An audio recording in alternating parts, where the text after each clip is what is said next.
जय श्री राम मेरे प्यारे बच्चों। तो आज मैं आपके लेके आया हूँ क्लास 8th का हिस्ट्री का सबसे मोस्ट इम्पॉर्टेंट और सबसे लेंदी चैप्टर, जो कि है राष्ट्रीय आंदोलन का संगठन सन 1870 से लेकर 1947 तक। देखिए बच्चों, अब इस चैप्टर के अंदर हमें क्या पढ़ना है। देखिए, हम सब ने देखा कि पिछले टाइम पर पिछले चैप्टर्स में हमने 1857 की क्रांति के बारे में पढ़ा है ना, कि भारतीयों ने किस प्रकार से अंग्रेजों पर कब्जा किया, वो सब पढ़ चुके हैं हम। दूसरे चैप्टर में पढ़ा था हमने, ठीक है। इसके अलावा नए नए कौन से कानून बोले क्या है, महलवाड़ी रैयतवाड़ी सारी व्यवस्थाओं के बारे में हमने पढ़ा, ठीक है। किसानों आदिवासियों की जिंदगी के बारे में पढ़ा, बिरसा आंदोलन के बारे में पढ़ा, या बहुत सारे शैक्षिक बदलावों के बारे में हमने पढ़ा, महिलाओं की स्थिति के बारे में हमने पढ़ा, जातियों की बात हमने करी, ठीक है। और 1857 का जो विद्रोह हुआ था उसके बाद क्या हुआ, 1857 की क्रांति के बाद क्या हुआ, वो सब हम जान चुके हैं। लेकिन अब हमको आज़ादी कैसे मिली, ठीक है, उस आज़ादी के बारे में हम जानेंगे। देखिए, सबसे पहले आज़ादी मिलने से भी पहले बेटे क्या होता है, एक शब्द यहाँ पे बहुत देखेंगे इस चैप्टर के अंदर कि बेटे राष्ट्रवाद। राष्ट्रवाद होता क्या है। देखिए, बेसिकली अगर मैं नॉर्मली बोलूं, देखिए जिस भी शब्द के पीछे वाद बढ़ जाए ना, वाद लग जाए, तो बेसिकली वहां पर क्या होती है बेटे, क्रांति होती है। यानी कि sudden change at a mass level, यानी कि बहुत बड़े पैमाने पर कोई भी अगर चेंज हो जाता है तो वो एक क्रांति टाइप का हो जाता है, ठीक है। तो जब क्या होता है, राष्ट्र यानी कि देश, ठीक है, जब लोगों के अंदर एक देश के प्रति यानी कि अपने देश के प्रति भावना जाग जाए कि भाई ये तो हमारा देश है, हम इसके लिए कुछ भी करेंगे, मरेंगे, ठीक है, या जो भी है, अपने देश के प्रति लगाव हो जाए, अपने देश के प्रति प्यार हो जाए, वो प्यार की जो भावना है, राष्ट्र के प्रति सम्मान की जो भावना है, जब वो उदय हो जाती है तो उसी को बोलते हैं बेटे राष्ट्रवाद, ठीक है। बहुत सभी के साथ में, ठीक है। देखिए हमने क्या देखेंगे इस चैप्टर के अंदर कि भैया हमने देखेंगे राष्ट्रवाद के अंदर क्या है, कि लोगों को क्या लगने लगा कि भाई देश क्या है और किसके लिए है, ठीक है। धीरे धीरे भारत की जनता को ये समझने लगा कि भारत का मतलब है यहाँ की जनता, यानी कि लोगों को लगने लगा बेटे कि जो भारत का मतलब है ना वो है जनता, यानी कि जो जनता है वो ही भारत को मिलकर बना रही है।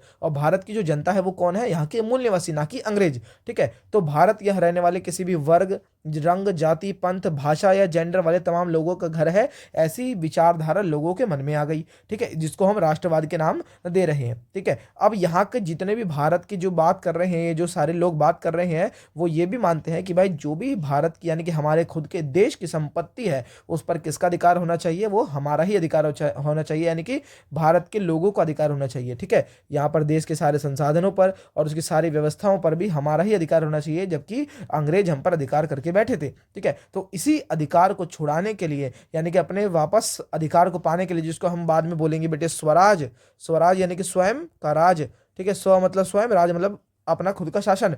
तो इसी के बारे में हम बात करेंगे कि किस प्रकार से लोगों के मन में अपने देश के प्रति जागरूकता की भावना फैली, या कहें तो कि भाई राष्ट्रवाद की भावना फैली, और उसके बाद किस प्रकार से हमने अंग्रेजों के खिलाफ कई सारे मोर्चों पर आंदोलन लड़े, ठीक है। कौन कौन से नेता सामने आए, या किस प्रकार से पूरा 1870 से लेके 1947 जब तक भारत आज़ाद हुआ तब तक क्या क्या घटनाएं घटी, उस चैप्टर के बारे में, इस चैप्टर में हम उन सब चीज़ों के बारे में पढ़ेंगे, ठीक है। देखिए, अब सबसे स्टार्टिंग की अगर हम बात देखें तो 1850 के बाद हमने देखा, 1857 में तो हमने देख लिया कि भैया लोगों के अंदर अपने देश के प्रति भावना तो जागी, है ना, क्योंकि इतना बड़ा मास लेवल पर एक आंदोलन हुआ जिसको हम 1857 की क्रांति के नाम से बेटे जानते हैं, है ना। वो हमने देखा कि भाई देश के अलग अलग तबकों में, चाहे वो सेना हो, चाहे वो किसान हो, चाहे वो जमींदार हो, चाहे वो कोई भी लोग हो, वो अंग्रेजों के खिलाफ लड़ने के लिए आ गए थे, ठीक है। तो यानी कि हम कहीं ना कहीं ये तो देख सकते हैं कि भाई क्या हो रहा है, लोगों के अंदर राष्ट्रवाद की भावना कहीं ना कहीं पनपने लगी, ठीक है। 1870 और 80 के दशकों में जितने भी राजनीतिक संगठन भी बने बेटे, या पार्टीज भी बनी, उनमें ये चेतना यानी कि राष्ट्रवाद की जो भावना थी और भी ज्यादा गहरी हो गई,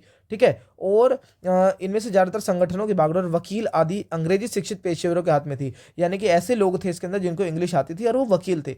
जैसे कि अच्छा, कई सारी हम इसके अंदर सभाओं की बात करेंगे, संगठनों की बात करेंगे, तो बेटे जैसे कि पूना सार्वजनिक सभा हो गई, इंडियन एसोसिएशन, मद्रास महाजन सभा, बॉम्बे रेजिडेंसी एसोसिएशन और भारतीय राष्ट्रीय कांग्रेस, ठीक है, इन सब के बारे में बात करेंगे। राष्ट्रीय कांग्रेस की स्थापना कैसे हुई वो भी हम देखेंगे, ठीक है ना। तो देखिए, सबसे पहले हम बात करें पूना सार्वजनिक सभा की। पूना एक जगह का नाम है, हम सबको पता है। सार्वजनिक यानी कि सभी के लिए, सार्वजनिक का मतलब होता है सब लोगों के लिए, सभा यानी कि जहां पर सबकी सभा हो, ठीक है। तो पूना के अंदर ये हुई थी, ठीक है। अब इसमें क्या था, इनमें से बहुत सारे संगठन देश के किसी खास हिस्से में काम कर रहे थे, लेकिन वे अपने लक्ष्य को भारत के लक्ष्यों का बताते थे, यानी कि सभी लोग जो भी काम कर रहे हैं, चाहे वो कोई भी संगठन हो, वो काम कुछ भी कर रहा हो, लेकिन सारे के सारे सबका काम एक ही है कि भाई भारत के लिए काम कर रहे हैं, भारत के सभी लोगों के लिए काम कर रहे हैं, ये सब बोलने लगे, ठीक है।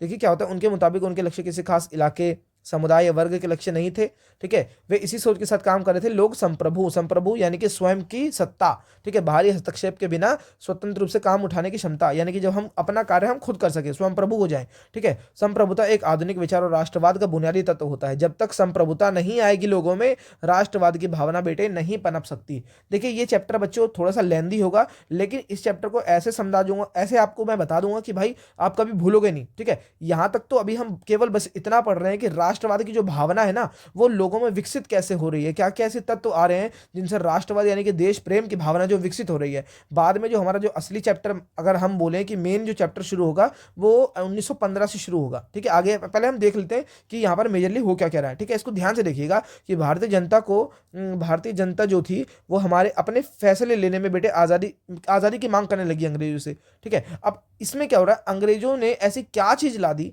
कि लोगों के मन में आज़ादी की मांग की बुलंदी फैल गई कि भाई आज़ादी दो, हमको आज़ादी दो। ऐसा क्या हुआ, राष्ट्रवाद की भावना क्यों पनप रही है। देखिए क्या हो रहा है, अंग्रेजों ने दो ऐसे कानून लेके आए जिसके बारे में हम देखेंगे।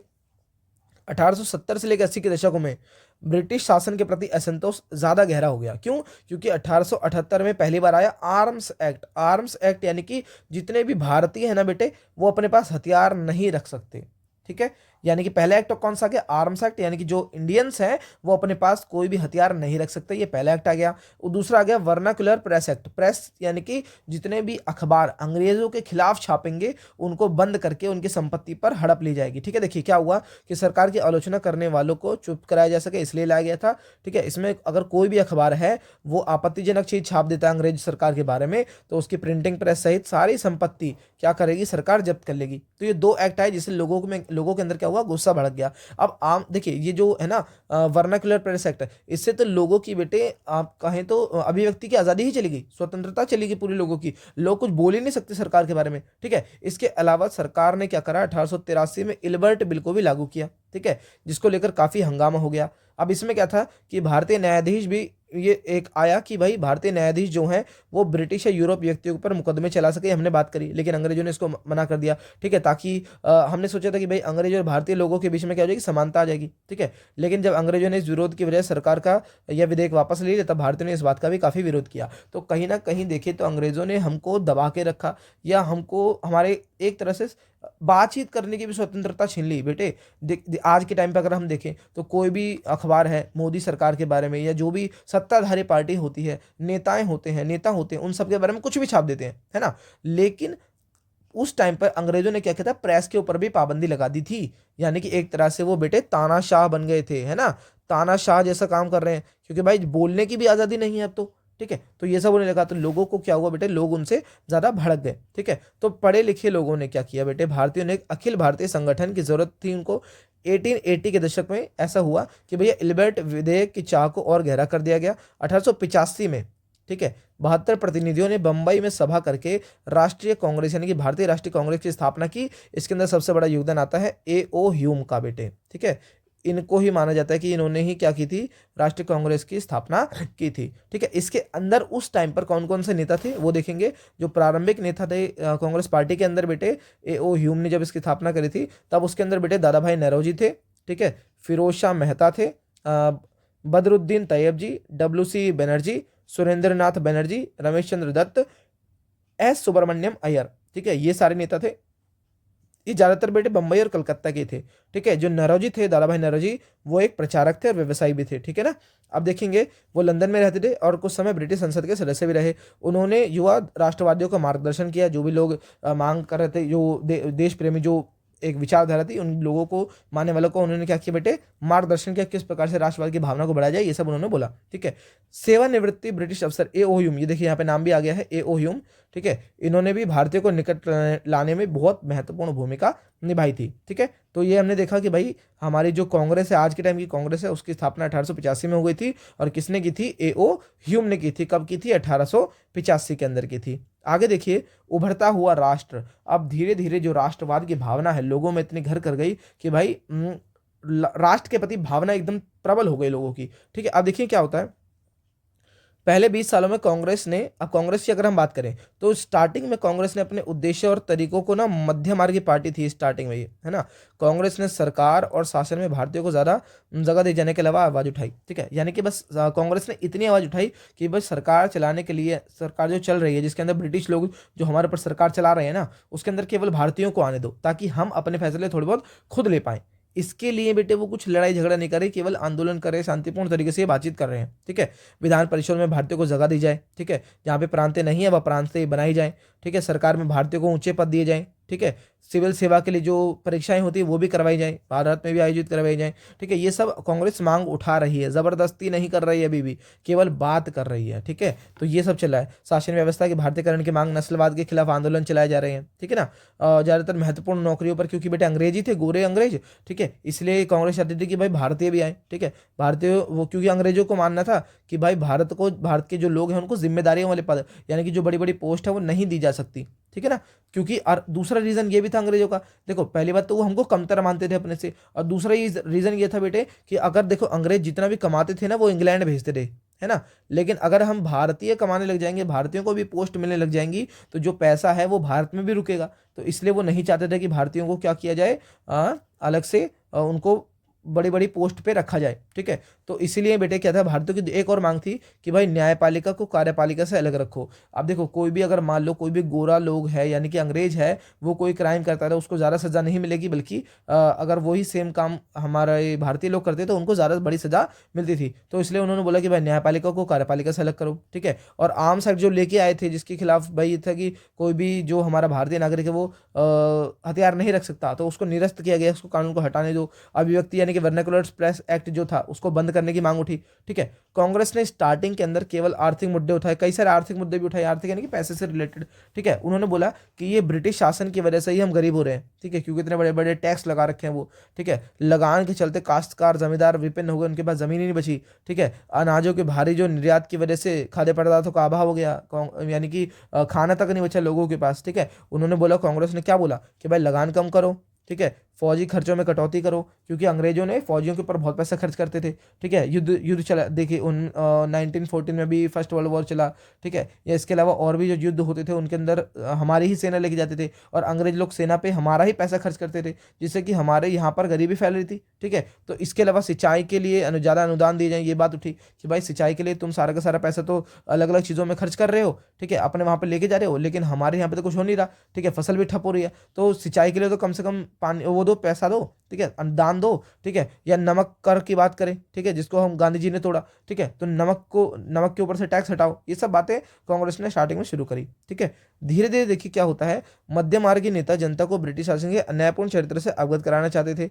उन्होंने क्या करे बेटे, अखबार निकाले, लेख लिखे, या आर्थिक तबाही की ओर ले जा रहा है, ये सब बात की कि भाई ब्रिटिश शासन जो है देश को आर्थिक तबाही की ओर ले जा रहा है, ठीक है। उन्होंने अपने भाषणों में ब्रिटिश शासन की निंदा की, जनमत निर्माण के लिए अलग अलग प्रतिनिधि भेजे, ठीक है, जनमत निर्माण यानी कि लोगों को इकट्ठा करने के लिए, ठीक है। अंग्रेज स्वतंत्रता व न्याय के आदर्शों का सम्मान करते हैं, ठीक है। कई लोगों को ये भी लगता था, कई मध्यमार्गियों को जो कांग्रेस के नेता थे उनको ये भी लगता था कि जो अंग्रेज है वो आदर्शों का सम्मान करते हैं हमारे, ठीक है, इसलिए वो हमारी मांगों को मान लेंगे। ऐसे थोड़ी मान लेते वो। लेकिन अब देखिए क्या है, यहाँ पर आपने देखा कि कुछ लोग कांग्रेस के अंदर ऐसे हैं कि वो अंग्रेजों से सोच रहे हैं कि भाई अंग्रेज तो सीधे साधे हैं, यहाँ से यहाँ तक देखिए अंग्रेज तो सीधे साधे हैं, वो तो हमारी बात मान लेंगे क्योंकि वो तो हमारी स्वतंत्रता न्याय के आदर्शों का सम्मान करते हैं, ठीक है। तो इसी से कुछ लोग ऐसे भी थे जो नाराज हो गए, है ना। तो देखिए इसके अंदर क्या होता है, यहाँ पर हम देखेंगे कांग्रेस दो गुटों में टूट गई, ठीक है। इनको बोला गया बेटे रेडिकल्स, इंग्लिश में हम बोलते हैं रेडिकल्स, ठीक है, उग्रवादी टाइप के ये लोग थे, ठीक है। इसके अंदर आपके 3 नाम आते हैं, नाम याद रखने का तरीका है लाल, बाल और पाल। क्या बेटे, लाल, बाल, पाल, इसको याद रखना, ठीक है। इन्होंने बोला, क्या बोला, देखिए 1890 के दशक तक बहुत सारे लोग कांग्रेस के राजनीतिक तौर तरीकों पर सवाल खड़ा करने लगे, क्योंकि हमने देखा जो कांग्रेस थी केवल बातचीत कर कर मैटर सुलझाना चाहती थी। लेकिन कुछ लोग ऐसे थे जिनमें कि लाल, बाल, पाल, कौन कौन, बंगाल में, पंजाब में, महाराष्ट्र में, पाल यानी कि बिपिन चंद्र पाल, बाल यानी कि बाल गंगाधर तिलक, और लाल यानी कि लाला लाजपत राय। ये ऐसे नेता थे, वो सोचते थे कि भाई हम, जब हम इतने काबिल हैं ना तो हमें छीन लेना चाहिए अपने अधिकार, क्या भीख मांगनी। दूसरों के सामने क्या भीख मांगे, जब तुम इतने काबिल हो तो छीन लो। ठीक है, इन्होंने बोला नरमपंथी और गरमपंथी बोला जाता है बेटे, इस टाइम को इन लोगों को हम गरमपंथियों में गिनते हैं। किन में गिनते हैं? गरमपंथी, है ना। गरमपंथी चाहते थे कि भाई युद्ध करके ही हम क्या करेंगे, जीतेंगे। ठीक है, जब हमारे अंदर आत्मनिर्भर होंगे तब हम अपने इरादों से क्या करेंगे, जीत सकेंगे। हमें अपनी ताकत पे भरोसा रखना चाहिए, ये गर्मपंथियों की सोच थी। लेकिन जो नरमपंथी थे, नरमी से पेश आने वाले लोग क्या सोचते थे कि भाई अंग्रेज तो हमारा सम्मान करते हैं तो वो हमें सारा चीजें दे देंगे। ठीक है, तो वो ये सोचते थे।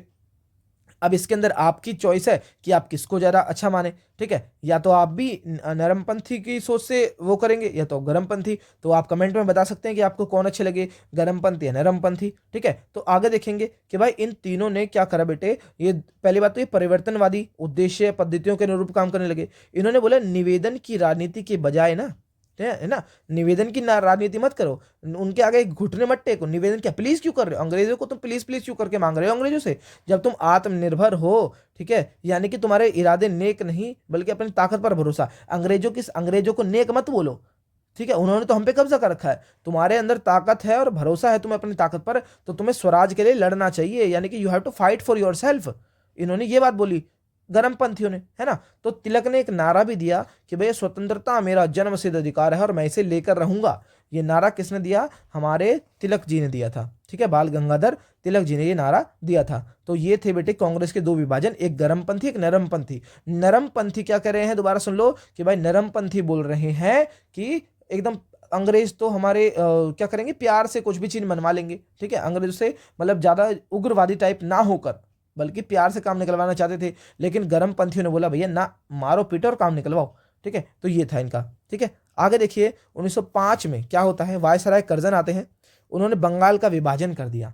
ईस्ट बंगाल वेस्ट बंगाल दो भागों में बंगाल को तोड़ दिया। उस वक्त बंगाल ब्रिटिश भारत का सबसे बड़ा प्रांत होता था, बिहार उड़ीसा भी उसके कुछ भाग थे। ठीक है, अंग्रेजों ने क्या कहा कि प्रशासकीय सुविधा यानी कि उसको चलाने के लिए एडमिनिस्ट्रेटिव उसके पर्पस के रूप में हमने क्या करा, बंगाल को बांट दिया। ठीक है, अब इससे किसको सुविधा मिलने वाली है? देखिए अंग्रेजों ने क्या करा, अंग्रेज अफसरों व्यापारियों को फायदे दिलवाना चाहते थे। ठीक है, अंग्रेजों ने विभाजन इसलिए किया ताकि अंग्रेज अफसरों को और व्यापारियों को फायदा मिले। ठीक है, लेकिन सरकार ने गैर बंगाली इलाकों को अलग नहीं किया बल्कि बंगाल के ही दो टुकड़े कर दिए कि पूर्वी भाग को असम में मिला दिया। ठीक है, और अंग्रेजों के पीछे इसका कारण क्या था अंग्रेजों का, कि बेटे बंगाली राजनेताओं के प्रभाव पर अंकुश लगाया जा सके। उस टाइम पे बंगाली राजनेता ऐसे थे जो अंग्रेजों के प्रभुत्व से बाहर निकलते जा रहे थे। ठीक है, और बंगाली जनता को बांट दिया जाए। ठीक है, ये भी अंग्रेजों का क्या था, आपका कहें तो चाल कह लो। ठीक है ना, बंगाल विभाजन से देश में गुस्सा फैल गया, है ना, और ये भी एक बहुत बड़ा रीजन बनता है। ठीक है, कांग्रेस के सभी धड़ों ने इसका विरोध किया। धड़ यानी कि बेटे, धड़ यानी कि गर्मपंथी नरमपंथी वही बात है ये। ठीक है ना, याद रखना। ठीक है, कांग्रेस की विभाजन हुआ ना, गर्मपंथी नरमपंथी, तो वही बात कर रहे हैं ये लोग। ठीक है, जनसभाओं का आयोजन किया गया, जुलूस निकाले गए। ठीक है, इसके अलावा इस आंदोलन को जो बंगाल विभाजन के समय हुआ था इसको बोला गया बेटे स्वदेशी आंदोलन। ये आंदोलन बंगाल में सबसे ज्यादा ताकतवर था लेकिन अन्य इलाकों में भी ये फैल गया। ठीक है, जैसे कि अगर हम देखें आंध्र के डेल्टा इलाकों में इस आंदोलन को वंदे मातरम आंदोलन के नाम से भी जाना गया। ठीक है, इन्होंने भी स्वदेशी आंदोलन ने ब्रिटिश शासन का विरोध किया। स्वयं सहायता, स्वदेशी उद्यम, राष्ट्रीय शिक्षा, भारतीय भाषा, अपनी चीजों को क्या किया, बढ़ाने का कोशिश किया। और क्रांतिकारी हिंसा के समर्थक थे कुछ लोग। ठीक है ना, इसके अलावा अगर हम देखें बहुत सारी महत्वपूर्ण घटनाएं भी घटी। अच्छा, यहाँ पर बहुत इंपॉर्टेंट चीज देखिएगा कि 1906 के अंदर मुस्लिम लीग की स्थापना हुई थी। ठीक है, ऑल इंडिया मुस्लिम लीग की स्थापना हुई थी 1906 में। ठीक है, लीग ने बंगाल विभाजन का समर्थन दिया। कुछ लोग ऐसे भी थे जो इसको सही बोल रहे हैं कि भाई अंग्रेजों ने तो सही किया, अंग्रेजों ने बंगाल को बांटकर सही किया। कौन थे? मुस्लिम लीग वाले लोग थे ये। ठीक है, मुसलमानों के लिए अलग निर्वाचिका यानी कि अलग वोटिंग सिस्टम की इन्होंने बात कर दी। ठीक है, 1909 में सरकार ने जो बात थी मान भी ली। ठीक है, अब परिषदों में कुछ सीटें मुसलमान उम्मीदवारों के लिए आरक्षित कर दी गई। ठीक है, जिन्हें मुस्लिम मतदाताओं द्वारा ही चुनकर भेजा जाना था। ठीक है, अब इसके अलावा 1907 में कांग्रेस भी टूट गई। ठीक है, जो मध्य मार्गी धड़ा था, बहिष्कार की राजनीति के विरुद्ध था। ठीक है, इन लोगों का मानना था कि इसके लिए बल प्रयोग की आवश्यकता होती है, जो कि सही नहीं है। संगठन टूटने के बाद कांग्रेस पर मध्य मार्गी का दबदबा बन गया, जबकि तिलक के अनुयायी बाहर काम करने लगे। ठीक है, जो मैंने आपको बताया।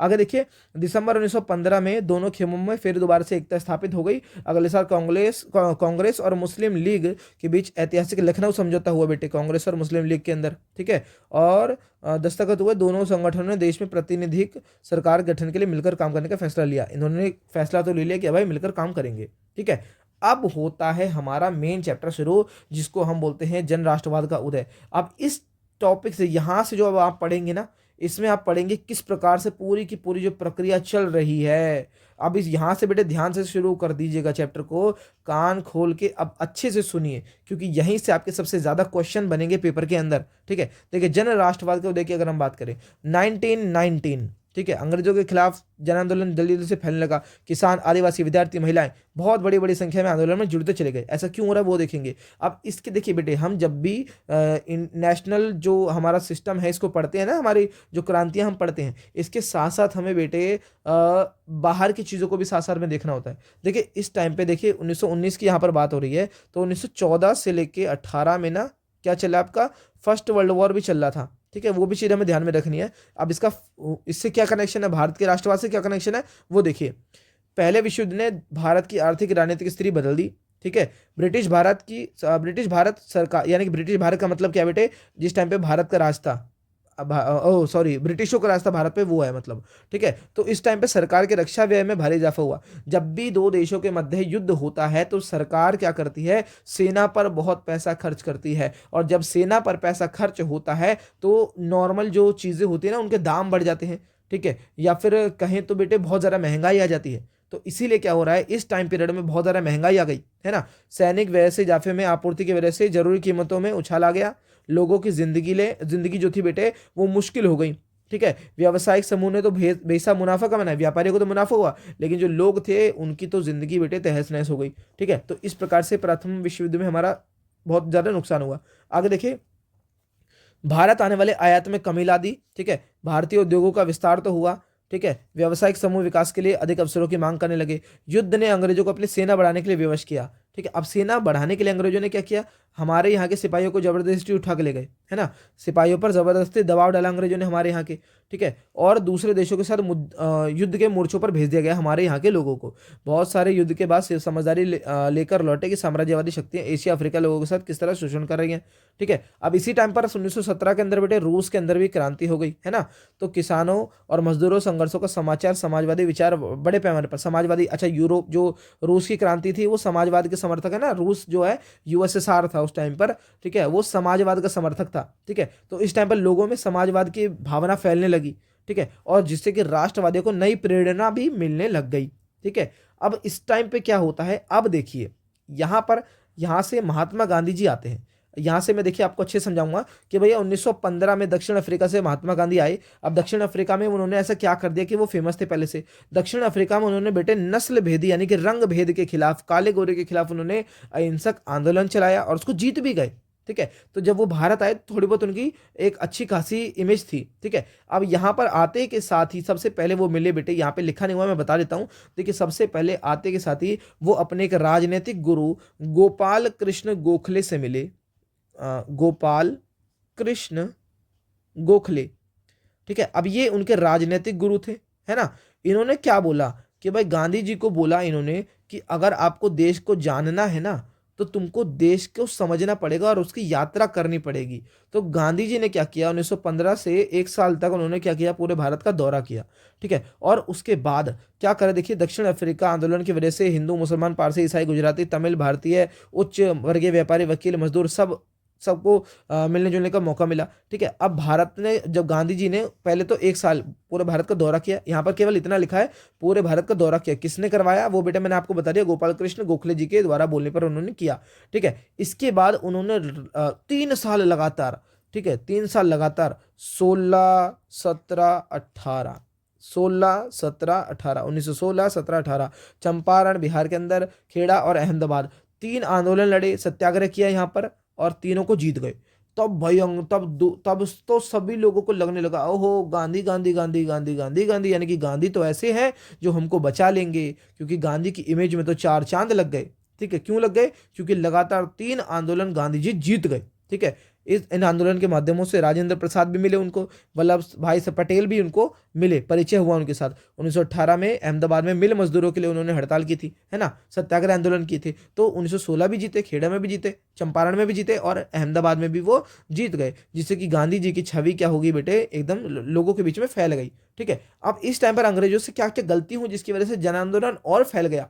सबसे पहले देखेंगे बेटे, रॉलेट सत्याग्रह आता है ना। सत्याग्रह की बात करें तो रॉलेट एक्ट लेके आए।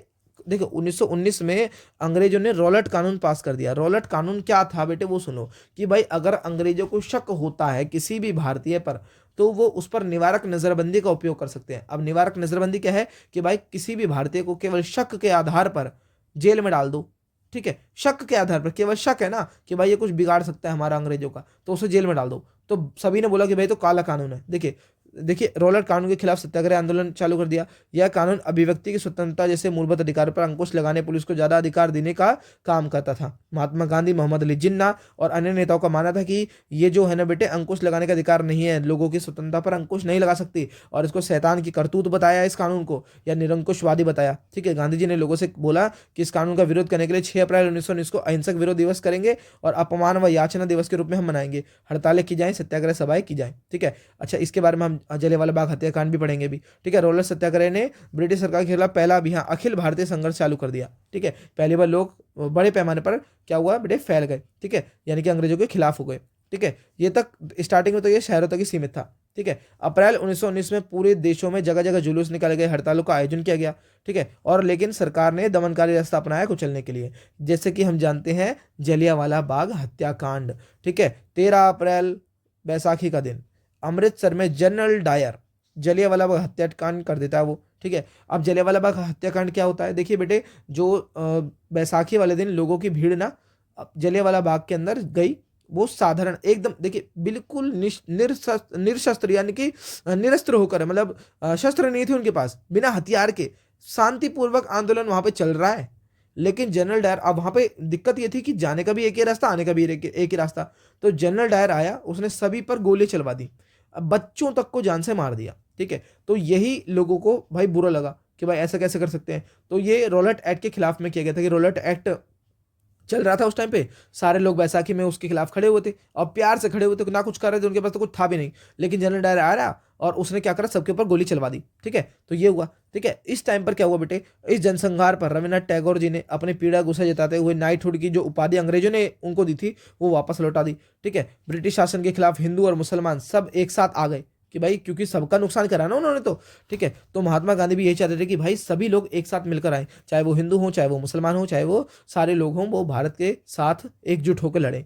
अब इस टाइम पर एक चीज और हुई, देखिए 1919 में हमने देखा, अब हमने देखा था स्टार्टिंग में वहां पर बेटे 1914 से लेकर 18 में क्या चला था, प्रथम विश्व युद्ध चला था। तो उस टाइम पर देखिए क्या हो रहा है, खिलाफत आंदोलन को भी गांधी जी जोड़ देंगे असहयोग आंदोलन के साथ। ठीक है, 1920 में अंग्रेजों ने तुर्की के सुल्तान खलीफा, अब मुस्लिमों के लिए बेटे तुर्की एक बहुत ज्यादा धार्मिक जगह है, वहां पर उनका खलीफा सुल्तान रहता है। ठीक है, उसके ऊपर संधि थोप दी।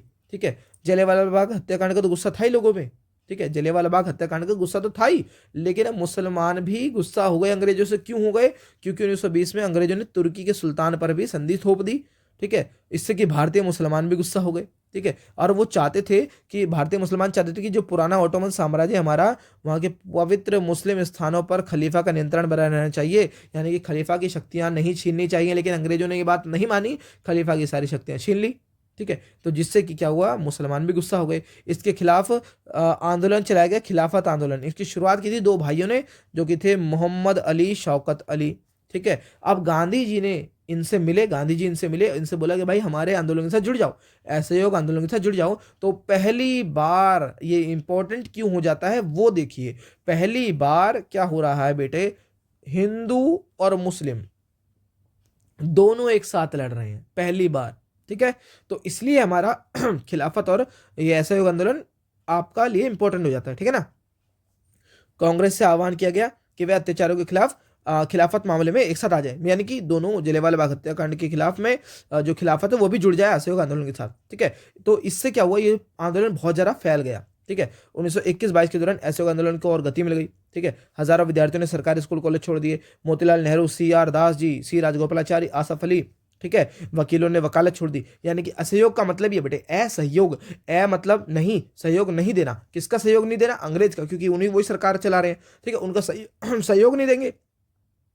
जब सरकार का सहयोग ही नहीं देंगे तो क्या सरकार कैसे चलेगी? तो यानी कि असहयोग आंदोलन यही है। ठीक है, जो भी अंग्रेजों से जुड़ी चीजें थी उन सबको छोड़ दो, यही तो मेन हमारा काम था। ठीक है ना। आगे देखिए, तो विदेशी कपड़ों की होली जलाई गई। ठीक है, 1920 से 22 तक क्या हुआ? कपड़ों के आयात में भारी गिरावट भी आ गई। अब ये बहुत ज़्यादा फैल गया, आंदोलन बहुत फैल गया।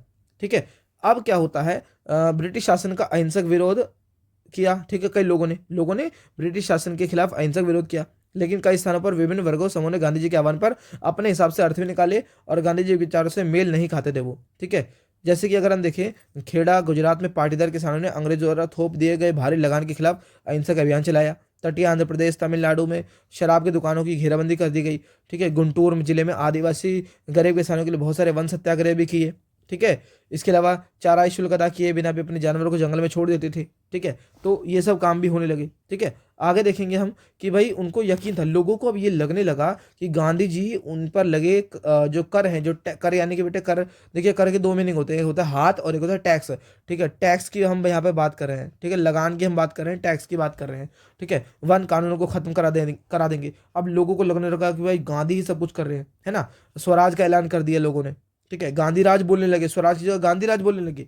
ठीक है, तो इतना लोगों को गांधी में विश्वास हो गया। कई जगह पे तो ऐसा भी हुआ कि भाई कर लोग रहे हैं लेकिन गांधी का नाम लगा दे रहे हैं, है ना। जैसे कि देखें, सिंध आज के टाइम में पाकिस्तान में है। मुस्लिम व्यापारी किसान खिलाफत के आह्वान पर बहुत उत्साहित थे। बंगाल में भी खिलाफत असहयोग के गठबंधन की जबरदस्त सांप्रदायिकता एकता को जन्म दिया, यानी कि हिंदू मुसलमान एक साथ होकर लड़ रहे हैं। ठीक है, पंजाब में भी सिखों ने अकाली आंदोलन चला दिया। ठीक है, जिसमें कि गुरुद्वारों में जमे बैठे भ्रष्ट महंतों को हटाने के लिए आंदोलन चलाया गया था ये। ठीक है, गांधी महाराज की जय के नारे लगने लग गए। ठीक है, चाय बगान मजदूरों ने अपनी तनख्वाह के इजाफे की मांग शुरू कर दी। यानी कि सब गांधी राज की बात कर रहे हैं। असमिया वैष्णव गीतों में कृष्ण की जगह पर गांधी राज का यशगान किया जाने लगा। ठीक है, अब लोगों को जनता के महात्मा बोला जाने लगा। ठीक है, लोग गांधी को जनता के महात्मा, अब जनता के महात्मा यानी कि लोगों को गांधी में कैसा विश्वास बढ़ गया, गांधी जी को एक तरह का मसीहा मानने लगे। उनको क्या लगने लगा लोगों को कि भाई हमें को मुसीबतों से, गरीबी से छुटकारा दिला देंगे ये। ठीक है, ये वर्गीय एकता के समर्थक हैं। ठीक है, जमींदारों के खिलाफ संघर्ष में मदद करेंगे। ठीक है, गांधी जी जमीन दिला देंगे। खुद अपनी उपलब्धियों के लिए गांधी जी को श्रेय देने लग गए लोग। जैसे कि अगर हम देखें, उत्तर प्रदेश में संयुक्त प्रांत बोलते थे उस टाइम पर, प्रतापगढ़ के किसानों ने पट्टेदारों की गैर कानूनी बेदखली को रुकवाने में सफलता पाली। तो खुद से सफलता पाई लेकिन गांधी को श्रेय दे दिया। उन्होंने बोला कि गांधी जी की वजह से सफलता मिली है। कई बार गांधी जी का नाम लेकर आदिवासियों किसानों ने ऐसी कार्रवाई की जो गांधी आदर्शों के अनुरूप नहीं थी, यानी कि हिंसक थी। ठीक है, आगे हम देखें तो भैया अब क्या हो रहा है, ये जो आंदोलन इतना फैल गया, अब गांधी जी क्या करेंगे, इस आंदोलन को वापस ले लेंगे, असहयोग आंदोलन को वापस ले लेंगे। क्यों? एक चीज के ऊपर, फरवरी 1922 में किसानों की भीड़ ने चोरा चोरी, एक जगह है वहां पर पुलिस थाने पर हमला किया और उसको आग लगा दी। ठीक है, आग लगाने से वहां के अंदर 22 सिपाही जो थे पुलिस वाले बेटे वो जल के मर गए। ठीक है, इसी कारण से जब जो वो जल के मर गए तो गांधी जी को लगा कि भाई मैं तो हूं अहिंसा का पुजारी, मैं तो अहिंसा का पुजारी हूं, लेकिन यहां पर तो हो गई है हिंसा। यहाँ पर तो क्या हो गई है? हिंसा हो गई। अब तो मुझको आंदोलन वापस लेना पड़ेगा। तो गांधी जी ने क्या कर दिया, 1922 में गांधी जी ने असहयोग आंदोलन को ले लिया वापस। ठीक है, और क्यों लिया? क्योंकि लोगों ने थाने में आग लगा दी, पुलिस जो थी वो जिंदा जल के मर गई। लेकिन गलती तो पुलिस वालों की थी क्योंकि पुलिस ने ही सबसे पहले गोली चलाई थी। ठीक है, आगे देखिए, असहयोग आंदोलन खत्म होने के बाद गांधी जी के अनुयायी ग्रामीण इलाकों में रचनात्मक कार्य करने पर जोर देने लगे। जैसे कि चित्तरंजन दास, मोतीलाल नेहरू, इन्होंने दलील दी कि पार्टी को परिषदों का चुनाव में हिस्सा लेना चाहिए। जितने भी चुनाव हो रहे हैं उनमें चुनाव में हिस्सा लेना चाहिए हमको। परिषद के माध्यम से सरकारी नीतियों को प्रभावित करना चाहिए, यानी कि सरकार के अंदर भारतीयों को ज़्यादा से ज़्यादा बढ़ चढ़कर भाग लेना चाहिए। ये सब बातें होने लगी। ठीक है, गांधीवादियों को अपना जनाधार फैलाने में काफ़ी मदद मिली इस चीज़ से। ठीक है, 1930 में एक और आंदोलन हमारा शुरू होता है, सविनय अवज्ञा आंदोलन। कौन सा आंदोलन बेटे? सविनय अवज्ञा आंदोलन। ठीक है, आगे देखिए। अच्छा, इससे पहले हम एक चीज़ और देख लेते हैं, यहाँ पर खाली जगह देख लेते हैं। देखिए, स्टार्टिंग में अगर हम पूरी लाइन लगा के देखें ना तो ये सब चीज़ें आपको लाइन से याद रखनी है कि बेटे हमने क्या देखा, 1915 में गांधी जी आए, है ना। गांधी जी का क्या हुआ बेटे? आगमन हो रहा है। ठीक है, उसके बाद 16, 17 और 18 गांधी जी ने क्या किया बेटे? सत्याग्रह किए हैं अलग अलग जगह पे। ठीक है, बिहार में चंपारण, खेड़ा, अहमदाबाद, ये आपको याद करने हैं। ठीक है, सत्याग्रह किए कहाँ कहाँ पर? चंपारण, खेड़ा, अहमदाबाद, ठीक है ना। इसके बाद क्या देखेंगे हम बेटे कि 19 के अंदर 1919 के अंदर रॉलेट आ रहा है, रॉलेट सत्याग्रह आ रहा है, रॉलेट एक्ट आ रहा है ना। इसके अंदर ही 1919 के अंदर ही 13 अप्रैल को हमारा जलियांवाला बाग भी आ रहा है ना। तो ये सारी चीजें लाइन से ही है बेटे। जलियांवाला बाग आ गया, ठीक है। फिर 1919 में या 20 के आसपास में आपका खिलाफत और कौन सा बेटे आपका असहयोग, ये दोनों शुरू हो गए, दोनों प्लस में एक साथ मिलके, है ना। असहयोग आंदोलन भी हो गए, असहयोग आंदोलन भी आ गया, ठीक है। खिलाफत भी आ गया, असहयोग आंदोलन भी चालू हो गया। लेकिन 1922 में उसको वापस भी ले लिया गया है, ठीक है। तो ये सारा लाइन से आपको याद रखना है। अब 1930 के अंदर हम देख रहे हैं एक और आंदोलन शुरू हो गया जिसको हम सविनय अवज्ञा के नाम से जानेंगे। सविनय अवज्ञा, अवज्ञा यानी कि बात ना मानना, सेम असहयोग की तरह ही, ठीक है। देखिए क्या हो रहा है इसमें कि भाई सविनय अवज्ञा के अंदर क्या हो रहा है। भारतीय कम्युनिस्ट पार्टी हिंदुओं के संगठन यानी कि राष्ट्रीय स्वयं सेवक संगठन, जिसको हम आरएसएस बोलते हैं, राष्ट्रीय स्वयं सेवक संगठन, इनकी क्या हो रहा है बेटे, स्थापना हो गई, ठीक है। अब भारत के भविष्य को लेकर इन पार्टियों की सोच में काफी गहरा फर्क है, ठीक है। अब देखेंगे क्रांतिकारी राष्ट्रवादी भगत सिंह भी इस टाइम पर थे, ठीक है। इस दशक में आखिर में कांग्रेस ने पूर्ण स्वराज प्रस्ताव पारित किया। अच्छा एक चीज और, यहाँ पे एक क्वेश्चन आ सकता है आपका। देखिए जवाहरलाल नेहरू की अध्यक्षता में 1929 में पारित किए गए इस प्रस्ताव में 26 जनवरी 1930 को स्वतंत्रता दिवस मनाया गया था। 26 जनवरी 1930 को पहली बार स्वतंत्रता दिवस के रूप में मनाया गया। अब उस टाइम पर स्वतंत्रता तो हमको नहीं मिली थी, लेकिन इस डेट को याद रखने के लिए 26 जनवरी, ये देखिए ध्यान से देखिए, 26 जनवरी 1930, इस तारीख को याद करने के लिए हमने क्या किया आप सभी को पता है, आप सब जानते हैं। कमेंट में लिख दीजिएगा वरना मैं बता भी देता हूं। 26 जनवरी को स्वतंत्रता दिवस मनाया और उस डेट को हमें स्वतंत्रता नहीं मिली, तो उस चीज को हमने याद रखने के लिए 26 जनवरी को ही हमारा क्या किया बेटे, हमने अपना संविधान लागू किया। क्या किया, संविधान को लागू किया, है ना। ये हमने क्यों किया, इस डेट को याद रखने के लिए, ठीक है। तो ये आपको क्वेश्चन भी आ सकता है 1 या 2 नंबर का, ठीक है। आगे देखिए, अब आता है सबसे बड़ा आंदोलन और सबसे इंपॉर्टेंट भी, जिसको हम बोलते हैं दांडी मार्च, ठीक है, नमक सत्याग्रह, ठीक है। इसमें ये इंपॉर्टेंट क्यों हो रहा है, देखिए अभी तक हमने जितने भी आंदोलन पढ़े वो भी बहुत इंपॉर्टेंट है, लेकिन ये इंपॉर्टेंट क्यों है, क्योंकि ये पहला ऐसा आंदोलन था जिसमें महिलाओं ने बढ़ चढ़कर भाग लिया। देखिए 1930 में गांधी जी ने ऐलान किया कि वे नमक कानून तोड़ने के लिए यात्रा निकालेंगे। नमक उत्पादन बिक्री पर सरकार का अधिकार होता था, ठीक है, उस टाइम पर। तो महात्मा गांधी ने बोला कि नमक पर टैक्स वसूलना पाप है। क्यों, क्योंकि भाई भोजन का बुनियादी हिस्सा होता है नमक, ठीक है। और नमक बेटा अमीर गरीब कुछ नहीं देखता, अमीरों के लिए भी, ठीक है, सही नमक खाता है, अमीर भी नमक खाएगा, गरीब भी नमक खाएगा। तो इससे कि क्या होगा, अमीरों और गरीबों के बीच में मतभेद पैदा नहीं होने दिया गांधी जी ने ये बात कहकर, ठीक है। तो उन्होंने क्या किया, गांधी जी और उनके अनुयायी साबरमती से 240 किलोमीटर दूर दांडी तक पैदल चलकर गए। वहां पे तट पर बिखरा नमक इकट्ठा किया, ठीक है, और पानी को उबालकर उन्होंने नमक बनाया और इस आंदोलन को तोड़ दिया। इस सॉरी आंदोलन को नहीं, कानून को तोड़ दिया, ठीक है। इस आंदोलन में किसान, आदिवासी और महिलाओं ने बढ़ चढ़कर भाग लिया, ठीक है। अब इस नमक के मुद्दे पर एक व्यावसायिक संघ ने पर्चा प्रकाशित किया कि सरकार ने शांतिपूर्ण सत्याग्रह के निर्मम दमन के जरिए आंदोलन को कुचलने का प्रयास किया। हजार यानी कि अंग्रेजों ने तो भाई वही, अंग्रेज तो मारा काट के चुप कराना चाहते थे, ठीक है। हजारों आंदोलनकारियों को जेल में डाल दिया गया, है ना। भारतीय जनता ने साझा संघर्षों के चलते आखिरकार 1935 में एक और एक्ट आता है जिसको बोलते हैं गवर्नमेंट ऑफ इंडिया एक्ट। प्रांतीय स्वायत्तता की मांग हुई इस टाइम पर।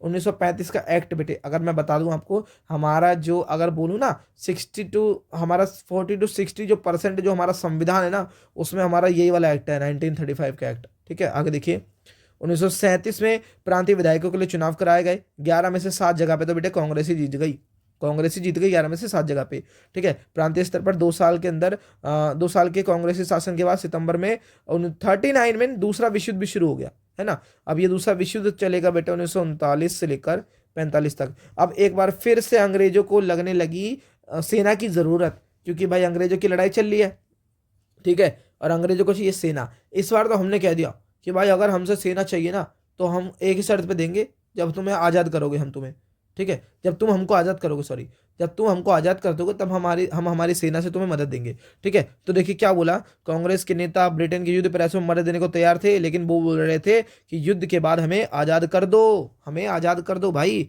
ठीक है, ये सब हमने बात रखी, लेकिन सरकार ने इसको, जो भाई वो अंग्रेज थे उन्होंने मना कर दिया। तो सरकार ने क्या करा, जो कांग्रेसी जो लोग थे उन्होंने विरोध में इस्तीफा भी दे दिया, क्योंकि अंग्रेजों ने ये बात नहीं मानी। ठीक है, आगे देखिए क्या हो रहा है। अब सबसे लास्ट जो हमारा आंदोलन है वो है भारत छोड़ो। अब डायरेक्ट सीधा करो या मरो करेंगे भाई, करो या मरो। ठीक है, तो क्या हुआ, महात्मा गांधी ने दूसरे विश्व युद्ध के बाद 1935 से लेकर 1939 से कह रहा आपका ये 39 से लेकर 45 तक चला। तो 45 के बाद तो गांधी जी ने बोला अब तो भाई भारत तो जो अंग्रेज है वो भारत छोड़ो, चलो निकलो यहाँ से। ये गांधी जी ने बोला कि भाई महात्मा गांधी ने दूसरे विश्व युद्ध के बाद अंग्रेजों के खिलाफ आंदोलन का एक नया चरण शुरू किया। अंग्रेजों को बोला फौरन भारत छोड़ो, है ना, करो या मरो की वो बोल दिया। ठीक है, करो या मरो। ठीक है, लेकिन अहिंसक ढंग से। तो गांधी जी ने और अन्य नेताओं ने फौरन जेल में डाल दिया। ठीक है, अंग्रेज भी चालू थे, उन्होंने क्या किया, गांधी जी को और जितने भी नेता थे सबको जेल में डाला। लेकिन इस बार आंदोलन रुका नहीं। पिछली बार जैसे 1922 में गांधी जी ने रोक दिया ना, तो इस बार रुका नहीं और आंदोलन फैलता चले गया, फैलता चले गया। ठीक है, और किसान और युवा जो जो यूथ था वो बड़ी संख्या में इस लड़ाई में शामिल हुआ। ठीक है, विद्यार्थियों ने पढ़ाई लिखाई छोड़ दिया, आंदोलन में कूद गए, संचार द्वारा राज सत्ता के प्रतीकों पर हमले हुए।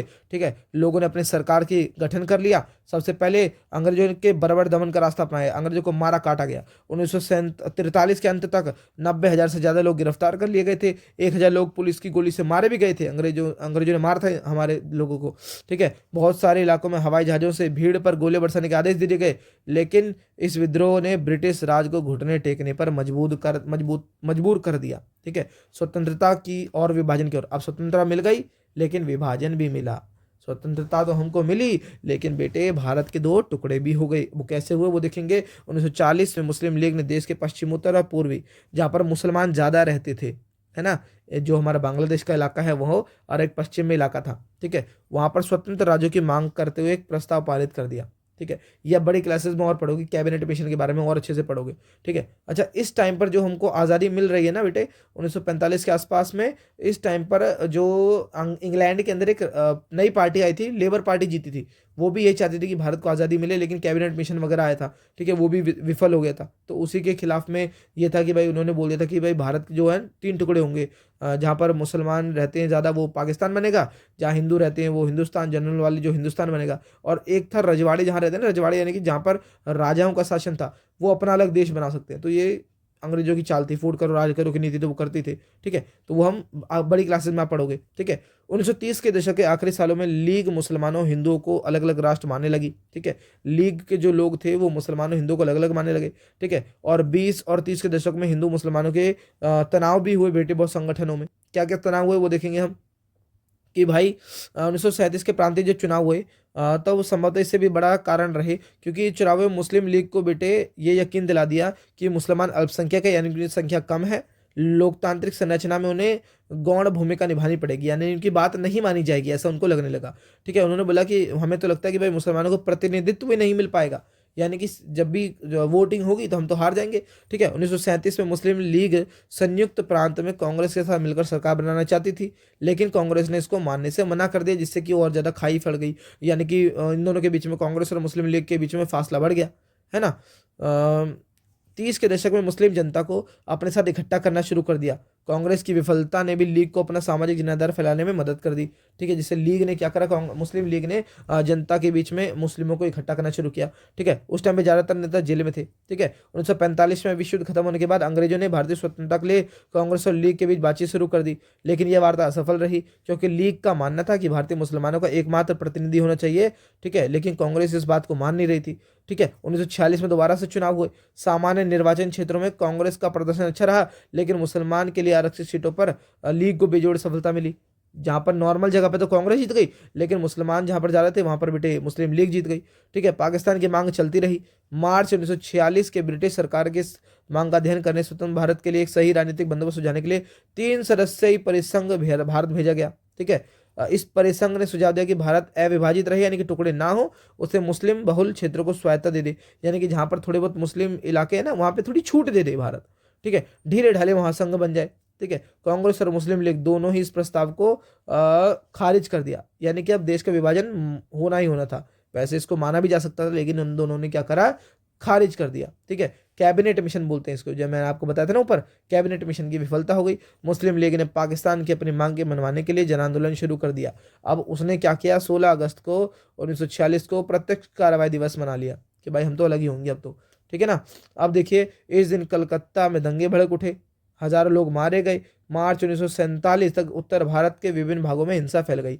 जहां पर ज्यादा मुसलमान थे वहां पर हिंदुओं को मारा काटा गया, जहां पर हिंदू ज्यादा थे वहां पर मुसलमानों को मारा काटा गया।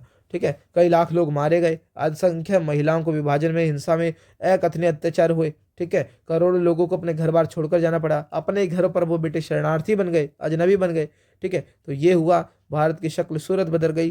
ठीक है, दो पाकिस्तान बने, एक पूर्वी पाकिस्तान और एक पश्चिमी पाकिस्तान, जिसको आज हम बांग्लादेश के नाम से जानते हैं, वो 1971 में बना है। ठीक है, तो शहरों का माहौल बदल गया। इस प्रकार से हमने देखा किस प्रकार से बेटे हमारा जो पूरा भारत का ये जो स्वतंत्रता आंदोलन है, इस प्रकार से हमें आज़ादी मिली। ऐसे ही हमें आज़ादी नहीं मिल गई।